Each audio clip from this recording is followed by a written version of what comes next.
Alright, so we got a fun one here at women's strawweight.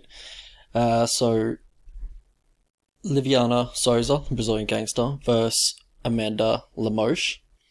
So, Liviana, she came into the UFC with a bit of hype behind her. I think she was the Invicta champion. But yeah, she came in with a bit of hype, beat Alex Chambers, yeah, really quickly. Looked really good in that fight. Since she's gone 2-1, but she hasn't really wowed anybody. I wouldn't say she's lived up to the hype since joining the UFC, but she has done pretty well. She's 3-1.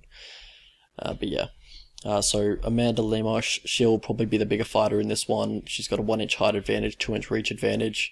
Liviana's probably gonna have the size disadvantage in most of her fights. She used to fight at atomweight, I believe. But we'll get into the striking of these guys. So Souza, she pretty much only throws singular strikes. She'll mostly look to land that big right hand. She doesn't really set it up with anything. Her head doesn't move off the center line very often.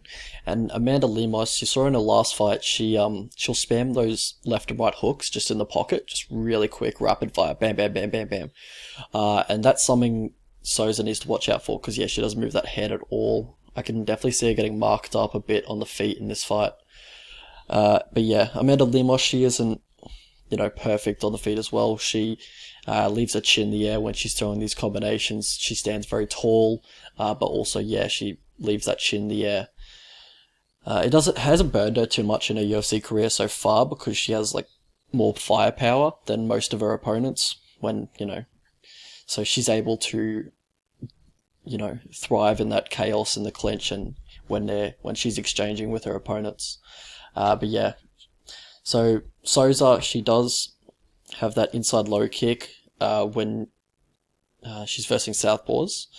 So you saw that in the Ashley Yoda fight. She landed that quite a fair bit. It was one of her best pieces of offense. And Lemos, when she does turn southpaw, she doesn't have the same amount of offense that she does in orthodox, but she will throw a body kick if she's versing an orthodox opponent, and that's also pretty nice as well. But on the feet, I gotta favor Amanda Lemos, definitely.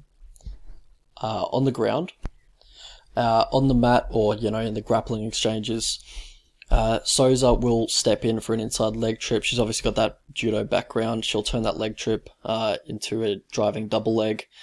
She'll do it through hip tosses in the clinch. Bunch of other judo techniques that I'm not sure the name of, but she'll attempt a lot of judo trips in the clinch. For Lemos, she goes for some trips in the clinch as well. I'm not 100% sure it's on the same level as Souza's, because there's not too much footage on Lemos and her grappling. So yeah, we'll see, I guess, this fight. But yeah, same with Hernandez Souza. We'll stay with her. She'll look to get on top once she gets her takedown, stack her opponent, and land some ground and pound. So she's got some nice ground and pound. She will get an overhook, and she has good head position in the clinch. That's pretty much the only thing that saves her from getting dominated in the clinch, since she's usually the much smaller fighter. But yeah, that does save her. She's got good head position, and she will keep that overhook. But even so, it can leave her just stalling in the clinch for a little bit, just being pressed up onto the fence. A few causes for concern with Souza's ground game or grappling game is that she accepts bottom position a bit too easily. Obviously she's pretty decent off her back, but and she has an aggressive guard, and she will go for subs off bottom, and she's done pretty well in her career through that. But in the UFC, competition steps up. You're not going to get so many submissions off your back. And also, if you don't get the submissions, judges don't rate it as highly, even if, you're doing a lot of damage off your back or throwing up submissions. It's a 50-50. The person on top is just gonna likely get the judge's nod there. But yeah, she doesn't have the best top control as well when she gets on top, and also with her takedowns, she'll reach with her hands before she moves her feet at times, so that can leave her open to flash offense like straight knees, or just a sprawl and brawl tactic, and just they stuff it and then can land some ground and pound on her while she's turtled. But yeah, it's just not a great look. Probably needs to fix that. So how these guys win. For Amanda, what sets her apart is definitely her power, and like she's got a fair bit of power from what I've seen on tape for a strawweight, and she's got fast hands as well, so fast and powerful.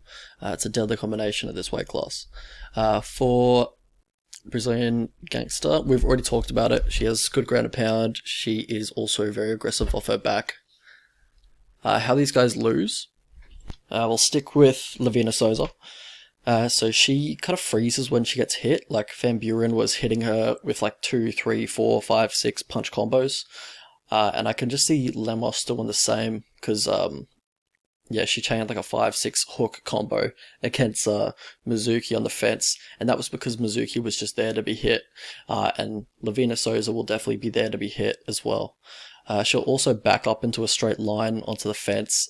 Also, she squares her stance near the fence, which probably won't burden her too much in this fight because Lemos isn't going to go for takedowns, but it's just something to look out for in the future. Also, she seems to slow down, or, you know, she comes out pretty hot in round 1, but then kind of slows down as the fight goes on. Generally, in the 3rd round, she doesn't win those too often. For Amanda Lemos, she can be controlled in the clinch. Definitely her clinch escapes need work. If she's, kind of just gets controlled, doesn't really throw anything back.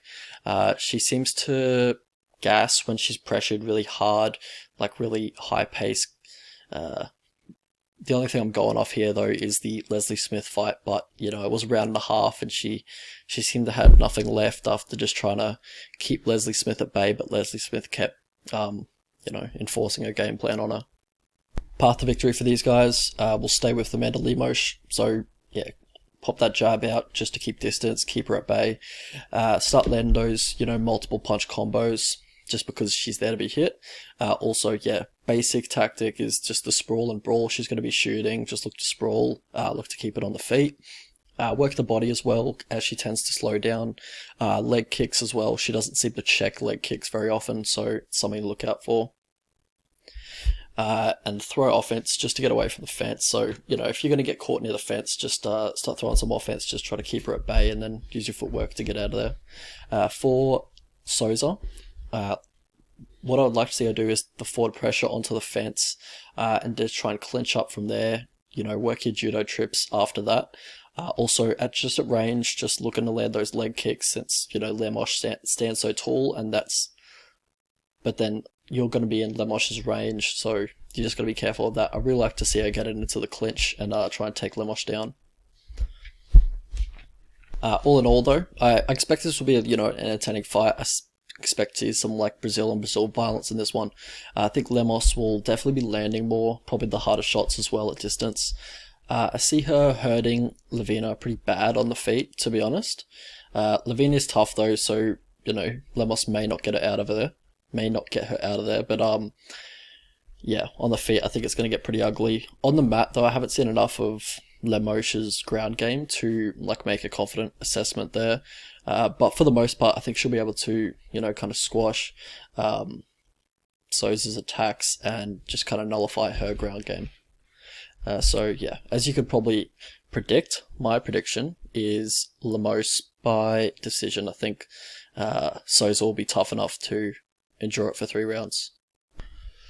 So here's the betting line. So right now it's $1.74 to about $2. So that's plus 110 for Livinha Souza. In my opinion, I think Lemos, anything above $1.70 is value. I capped this fight at Lemos winning 62% of the time, so anything over $1.70, I believe that's value enough. If you can get on these, if these lines are still available when I upload this video, then definitely hop on that. But yeah, anything over $1.70 for Lemos, and for Souza, I wouldn't be confident betting her in this one at any price. Except for $26, some shit like that. But yeah, Lemos I think is definitely on the value side right now.